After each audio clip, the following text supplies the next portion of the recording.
Chers compatriotes, bonjour, bonsoir. Je vous salue tous de partout où vous êtes.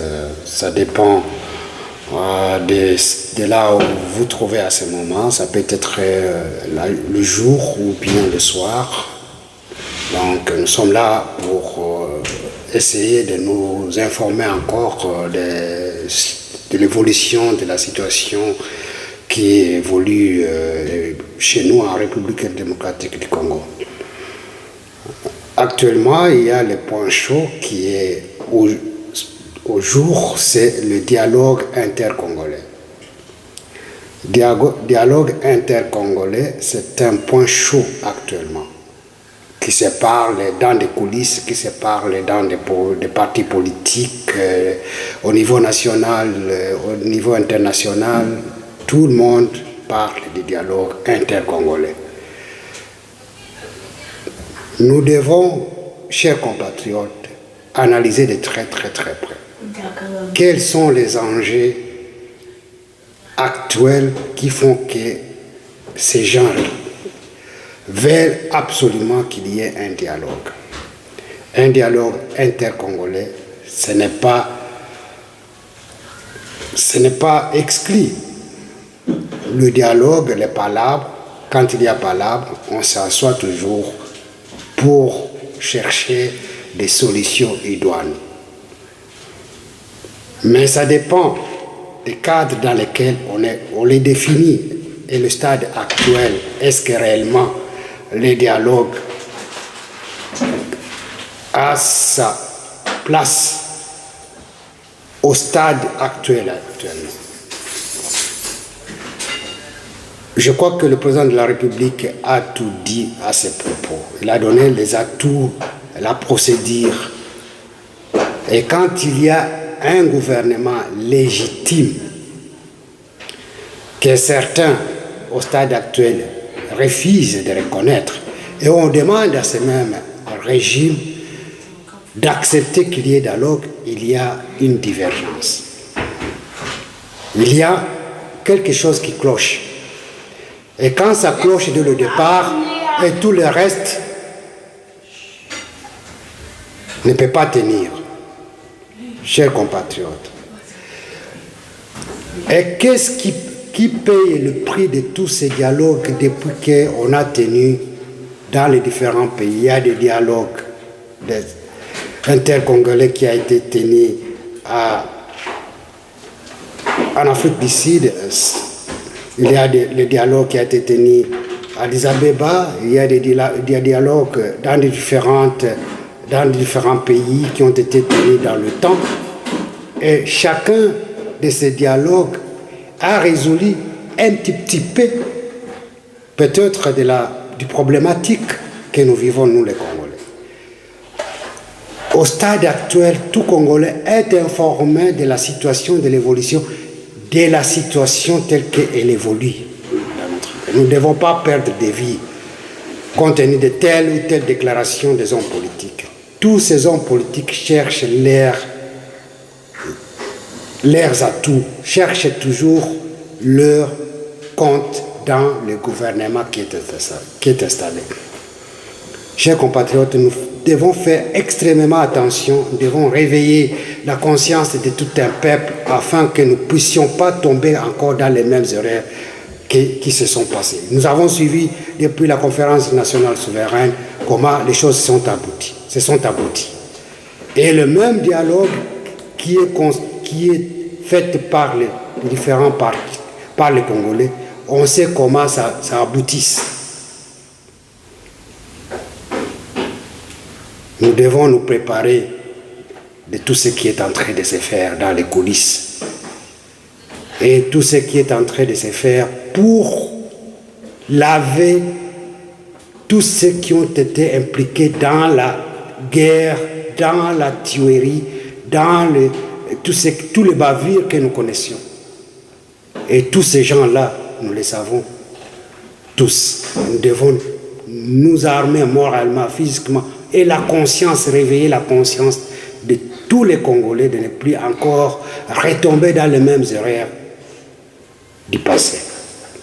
Nous avons suivi Fayoulou après qu'il ait reçu par le président de la République à Washington, il était aussi invité parmi tant d'autres. Ce qu'il a fait comme déclaration, vraiment, ça laisse à désirer.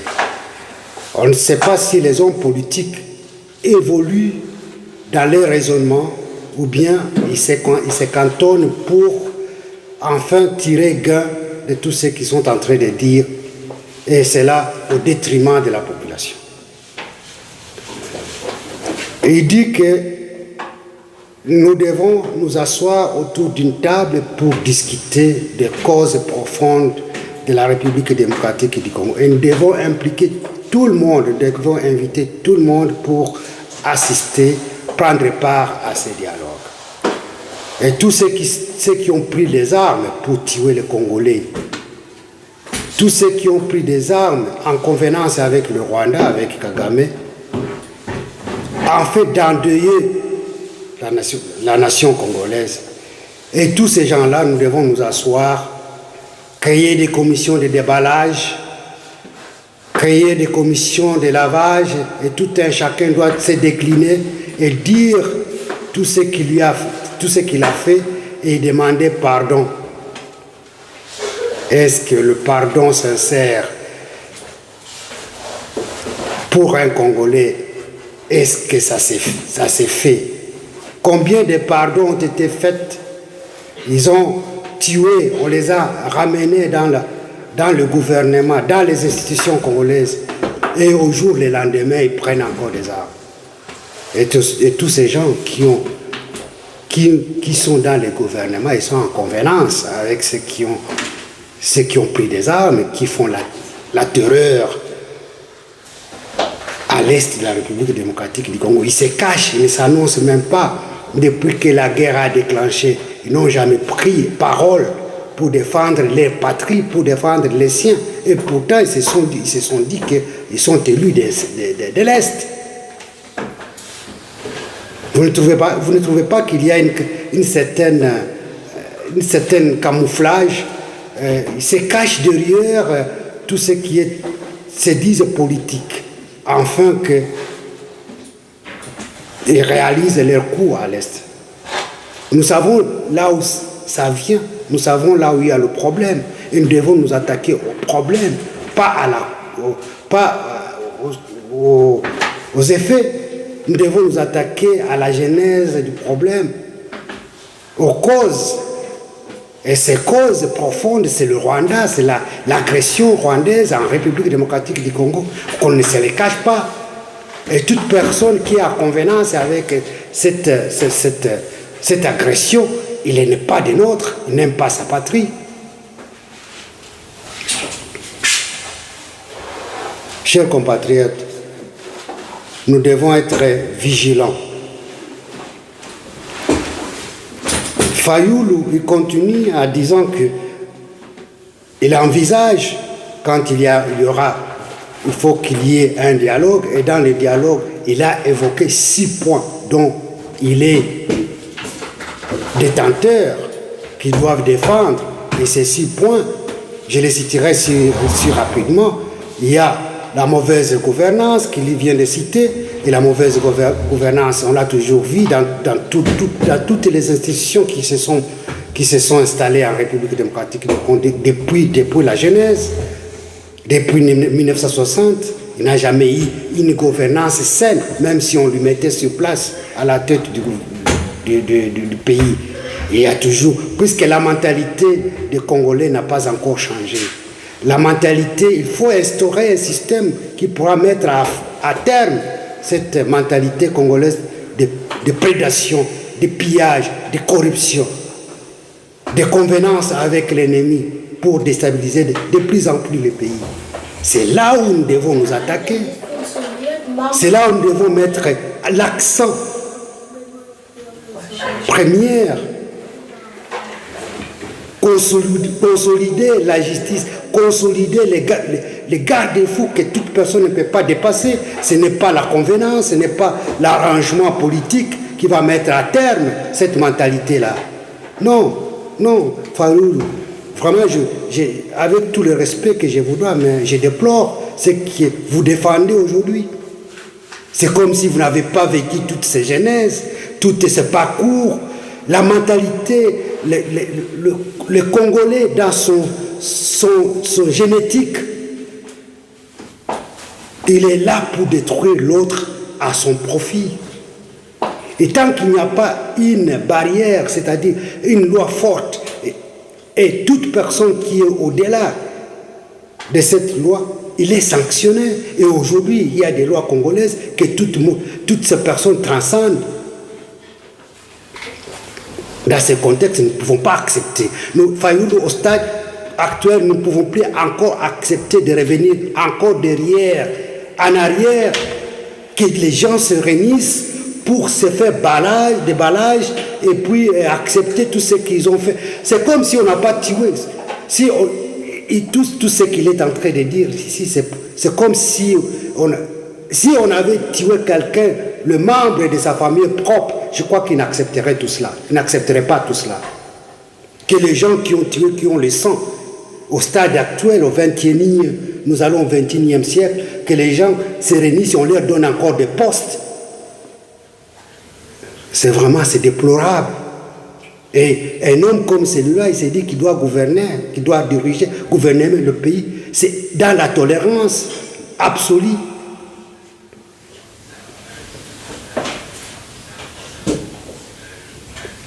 La légitimité, lui n'a jamais accepté la légitimité. Depuis 1960, il y a eu des élections que nous pouvons accepter, les élections libres et transparentes. C'est à partir des élections de 2028. Où il y a eu toute personne qui voulait briguer la magistrature suprême, il a postulé, il est allé aux élections. Les élections de 2023, ce sont les élections qui étaient tellement très transparentes, même il a toujours refusé. Et quand quelqu'un refuse la légitimité des institutions en place, et que ça pose problème, Et il demande même à ces institutions d'organiser les dialogues. C'est une aberration. C'est une aberration. Il faut qu'il accepte, quand il accepte que ce sont les institutions établies qui ont été élues au suffrage universel, ce sont ces institutions qui doivent orienter tout dialogue, orienter toute décision en fonction de la loi telle qu'elle est établie.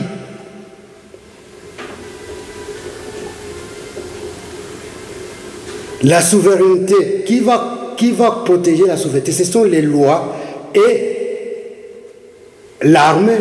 Et nous savons que l'armée n'a pas été à la taille de cette défense nationale, compte tenu de cette vagabondage. Donc elle était sous la prédation d'un seul homme, qui est le président Kabila. Ça se comprendrait que notre armée ne pouvait pas défendre la souveraineté nationale.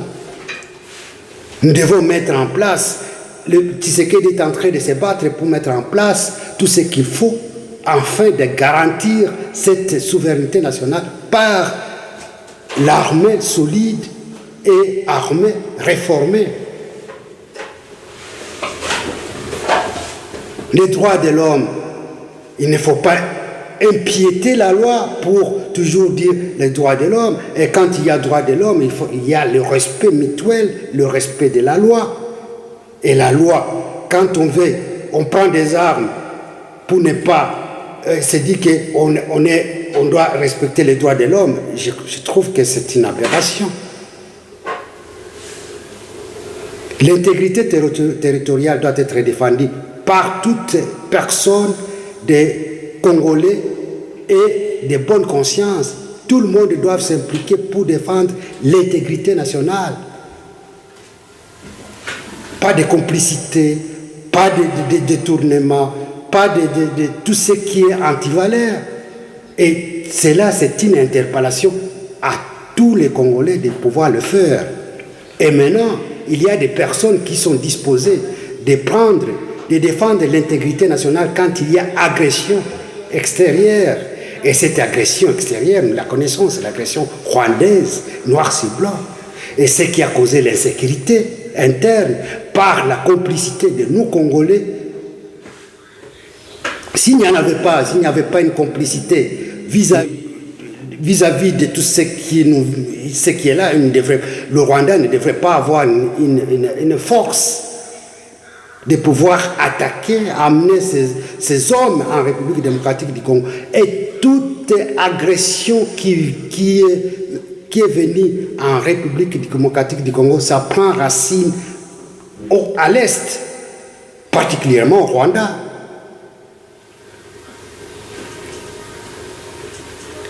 De ne pas s'attaquer à la cause qui est l'agresseur Kagame, c'est fausser tout schéma qui pouvait nous amener à un dialogue.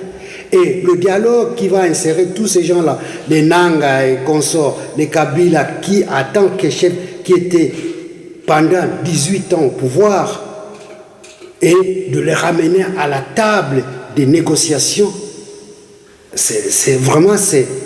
Et ce sont des personnes qui ont été déjà condamnées et les personnes qui sont déjà condamnées. S'il faut mettre de côté cette condamnation et les laver encore, et quel est le sort de tous ces gens-là qui ont péri, M. Fayoulou?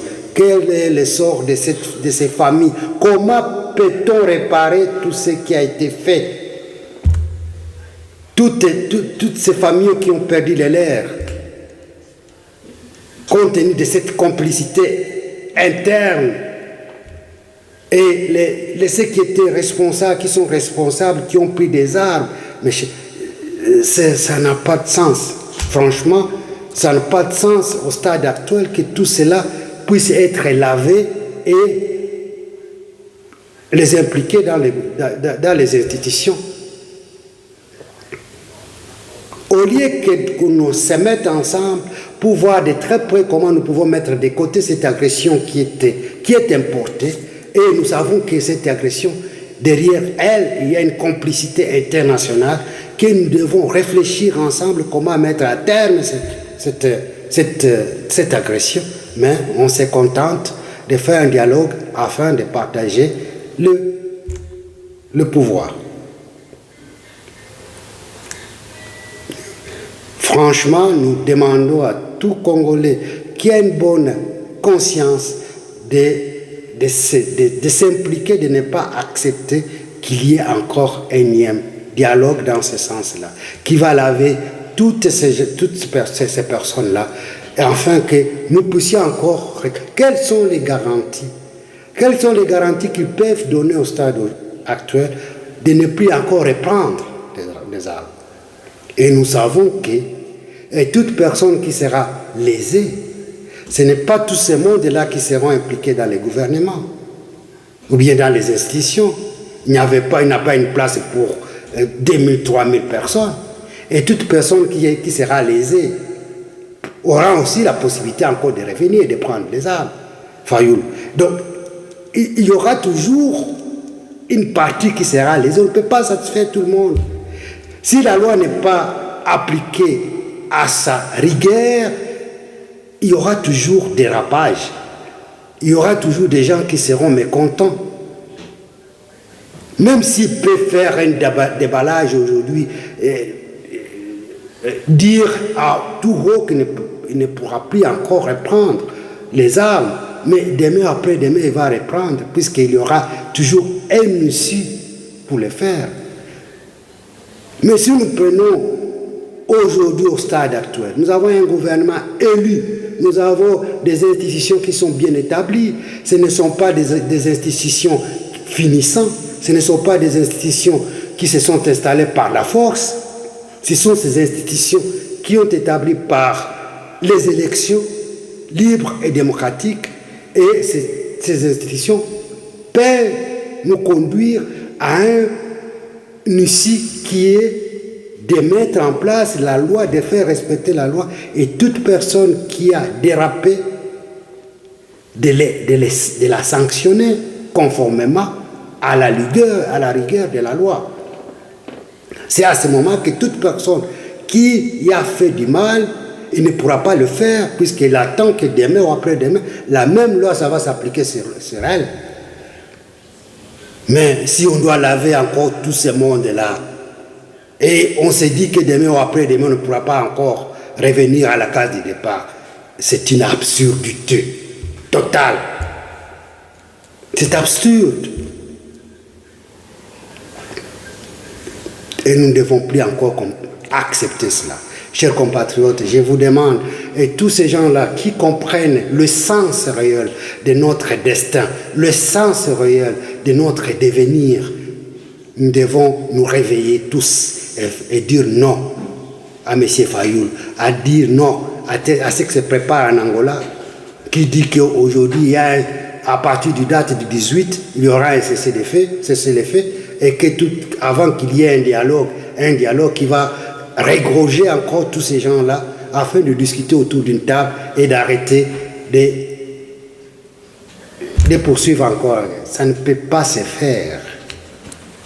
Tant que les Kagame, tant que le Rwanda, tant que tous ces hommes qui ont fait du mal pendant 30 ans, qui ont endeuillé toutes les familles, chaque famille de l'Est a été endeuillée par cette guerre-là. Mais Fayoulou et d'autres hommes politiques qui n'ont jamais connu cette guerre, ils se mettent debout pour défendre l'indéfendable. Ça ne peut pas, on ne peut pas accepter cela. Chers compatriotes, réveillez-nous comme un homme pour défendre aujourd'hui. Nous avons la possibilité de parler, nous avons la possibilité de défendre nos intérêts, de défendre notre pays. Nous devons le faire tout haut. Nous demandons au président de la République de garder sa ligne telle qu'il a fait afin que cela se fasse dans la douceur, dans l'application de la loi, dans l'application de la rigueur de la loi. Ce n'est que la loi, une fois qu'elle est forte, une fois qu'elle est appliquée, que ça peut nous ramener à une paix durable.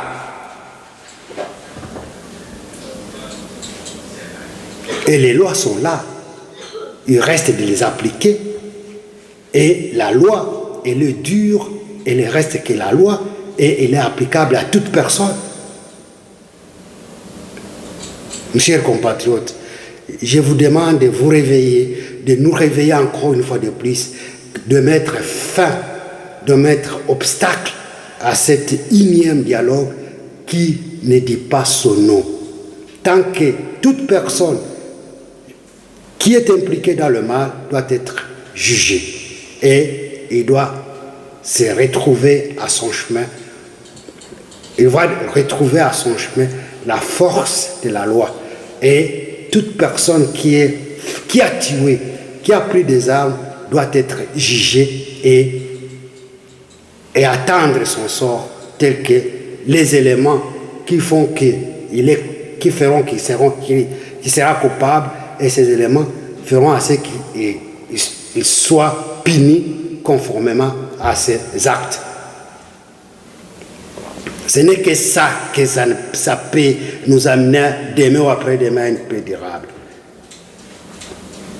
Ce n'est que ça, ce ne sont pas des arrangements politiques, ce ne sont pas se mettre autour d'une table, discuter sur les causes profondes, qui a fait quoi et pourquoi il l'a fait, et de jurer demain ou après-demain de ne plus le faire. Ça ne peut pas passer, mes chers frères. Ça ne peut pas passer. La mentalité n'est pas... Elle doit être... Cette mentalité, on n'en a pas encore tant que la loi ne fait pas force. Et que les personnes qui sont habilitées de faire appliquer la loi, qu'elles les appliquent à toute rigueur et à toute personne. Ce n'est pas dit qu'un tel ou tel est nanga, une telle personne, puisqu'il était président de la CENI, à ce moment-là, il a toutes les prérogatives de prendre des armes, d'aller tuer les autres en Afrique, à l'Est, et de se mettre à côté de l'agresseur qui est connu depuis 30 ans.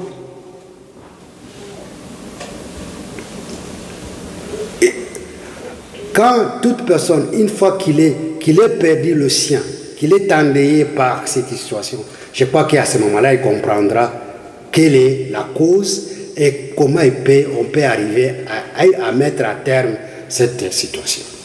C'est ça, chers compatriotes, donc nous devons être là vigilants et ça va nous aider tous de sortir une seule fois dans cette situation qui a trop duré.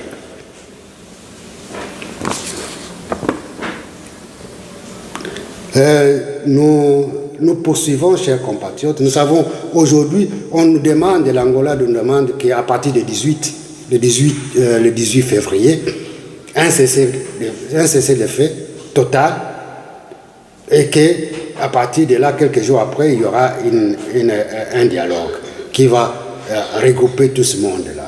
Et pourtant, ce terrain, c'est pour donner encore béquille au Rwanda de nous attaquer davantage. Ils sont en train de s'organiser, ils sont en train de renforcer leurs troupes sur le terrain, dans le nord, tout comme dans le sud. Et aujourd'hui, nous savons que les forces des armées congolaises, appuyées par les Wazalendo, sont en train de faire un travail de titan dans les Minembwe. Ils s'approchent du Minembwe centre. Et il y a eu beaucoup de morts du côté de Red Tabara, auprès de beaucoup, et il y a certains qui ont même déposé les armes compte tenu de la frappe des FARDC. Chers compatriotes, nous devons dire les choses telles qu'elles sont et nous devons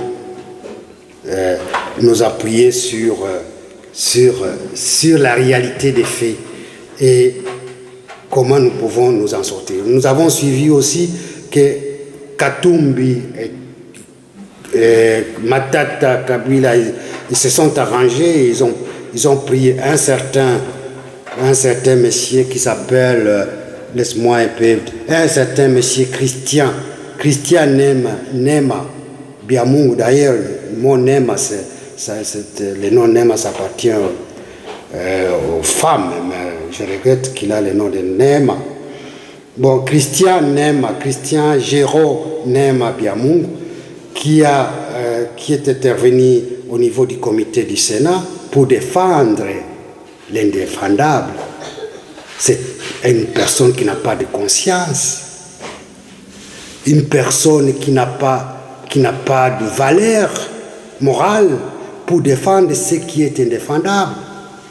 Il dit qu'aujourd'hui on ne peut pas s'attaquer au Rwanda, le Rwanda n'a rien fait, donc le Rwanda n'a pas tué au Congo, le Rwanda n'a pas envoyé ses soldats au Congo pour tuer les Congolais, et qu'on ne peut pas prendre des sanctions vis-à-vis du Rwanda, et que ce deal, tel que le deal il a été négocié par le gouvernement congolais et le gouvernement Trump, et que ce deal doit être arrêté, et que ce deal ne peut pas être en application, car certains minerais appartiennent à certaines personnes, et pourtant ce sont ces gens-là qui ont mis du mal. Il y avait la loi qui a été, depuis lors, Bakajika, la constitution qui a été faite dans le temps, depuis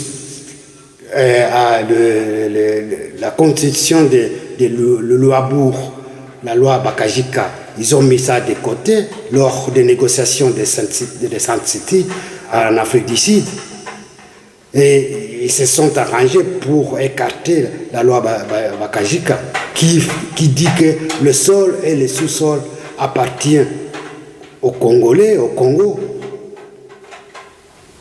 Pourquoi? Puisqu'ils se sont arrangés pour que cela, ils puissent prendre tout ce qui est pour le pays à leur profit.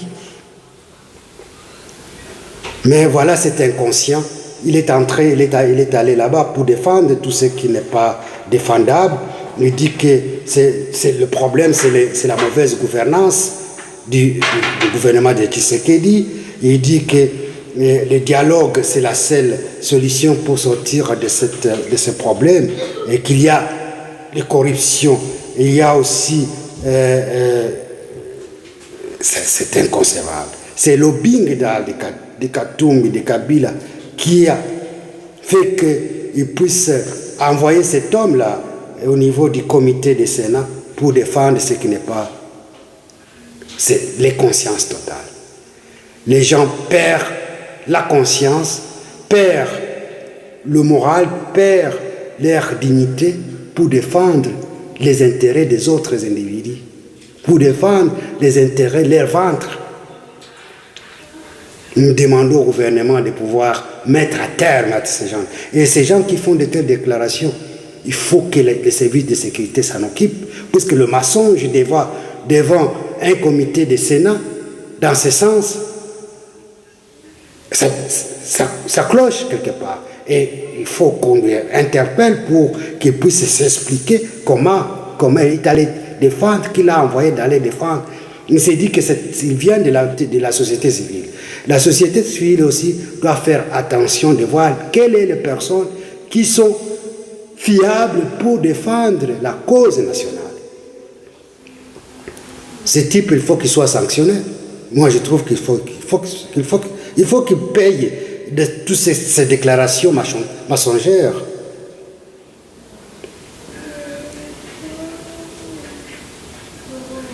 Chers compatriotes, nous devons tout faire, même si la résolution 2773 qui a été largement adoptée à l'unanimité, adoptée par le Conseil de sécurité pour ramener la paix à l'est de la République démocratique du Congo. Et les mécanismes de suivi tels qu'a été évoqué dans la résolution 2808, moi j'y crois.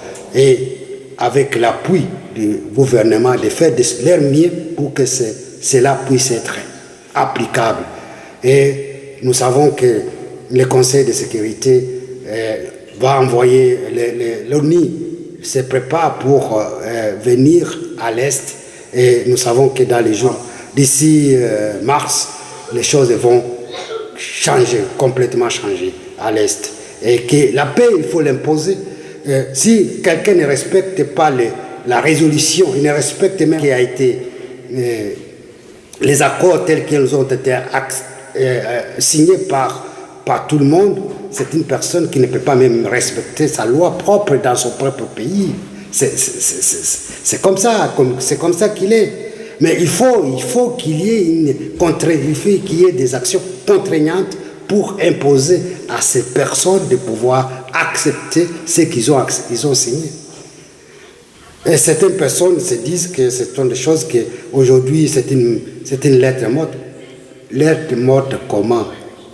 Il y a des personnes qui sont déjà dans leur tête, ils ont l'orgueil, ils s'en foutent de tout le monde et ils peuvent faire. Ce sont des personnes qu'il faut écarter, qui constituent le danger public, qu'il faut à tout prix mettre de côté. Et on peut le mettre de côté que par l'imposition, par s'imposer. Il faut qu'il y ait une forte contraignante pour amener cette personne à s'écarter, à le mettre de côté. Et cette force contraignante, c'est aujourd'hui, au stade actuel, ce sont les États-Unis qui vont s'imposer. Il ne peut pas accepter qu'il y ait encore la guerre à l'Est. Il ne peut pas accepter. Mes chers compatriotes, c'est là où nous devons tout faire pour comprendre que l'enjeu actuel, c'est l'enjeu, si nous sommes au stade de non-retour, nous sommes nécessairement, soit on rate ces détours, ou bien on consolide et on sort de cette emprise du mal qui est entretenu par nos compatriotes en complicité avec le Rwanda. Je voulais suivre quelques évolutions telles que se passent actuellement dans les hauts plateaux et les manguo mamatla mabiti manini manake soko yote bitu inapanda bei. Dolare manake biko na mwanga dolare bazalendo ni hatari. Antuka hii raporo yenye hapa ndugu yetu ba JR na baibu bali batolea kule ku maison militaire kule Kinshasa ikakubaliwa, manake hivi antuka bali basaidie. Antuka gouvernement ni gouvernement kabisa. Kisekedi antuka Mungu amtie tu kabisa yeye. Mungu amtie. Muzalendo anaanza cheza na dolari mubarabara, muzalendo iko acheza na dolari. Iko naambia Montare simama niko na dolari hapa, simama Montare niko na dolari niko hapana. Gouvernement. Chers compatriotes, nous saluons les efforts du gouvernement, le président de la République. Ici, sont en train de remercier le président de la République d'avoir payé les Wazalendo, d'avoir payé les hiboux, mais c'est leur motivation. Hein, ils ont reçu chacun $300. C'est à saluer. Et il y a un certain Katumbi qui dit que voilà, les militaires aujourd'hui sont des militaires qui n'ont pas un bon salaire. Et pourtant, si on analyse très bien depuis de là où ils sont sortis, mais au stade actuel, aujourd'hui, ils sont en train de festoyer. Tous les militaires sont en train de festoyer les Wazalènes du salaire. Donc la motivation telle qu'ils les ont été versés par le gouvernement congolais. Nous poursuivons. Gouvernement gouvernement ni gouvernement. Manake na ba kutoka Malweba, Malusenda, mawapi bote uko Mboko kupokea franga. Ba kutoka Makobora, mawapi bote, na ba kutoka Mabilima na ba bote uko na kupokea tu franga. Manake gouvernement na mwanga bazalendo franga ni hatari. Tena pala makongomani dolari tu. Ibo anatoa dolari na Niger anatoa dolari na nini mzalendo anatoa dolari tu ndio wanapokea. Antuka hapa ndugu yetu Ibo walisaidia bazalendo sana kubapelekea malalamiko yao ku gouvernement ya Kongo kabisa. Bantuka bali tusaidia sana. Hakuna zile nzalendo atakutraka tena hapana. Kwanza uko na mwana hivi yeye mwenyewe unakunywa sigareti sema kamata pake ipa. Iko na dolari mfuko. Iko na dolari mfuko, $300 iko mfuko. Iko na makongomani iko pembeni tena pale bali pake ma $300 tena wakapokea ma $325 bakapatoa kama na ma 25,000 francs congolais kama nini. Bwana, na chakula biko naanza pata nini? Bwana, hapana. Chers compatriotes, c'est à ce terme que nous mettons fin à nos informations concernant les dialogues, concernant les paiements des militaires et des Wazalendo par le gouvernement, prime de tout ce qu'ils sont en train de faire sur le terrain, en dehors de leur sol.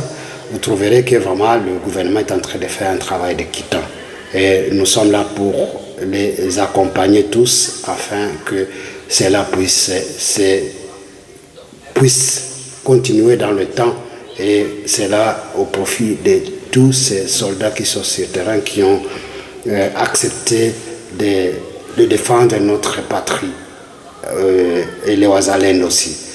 Chers compatriotes, je vous souhaite une bonne journée et de bonnes choses chez vous. À la prochaine occasion. Merci beaucoup.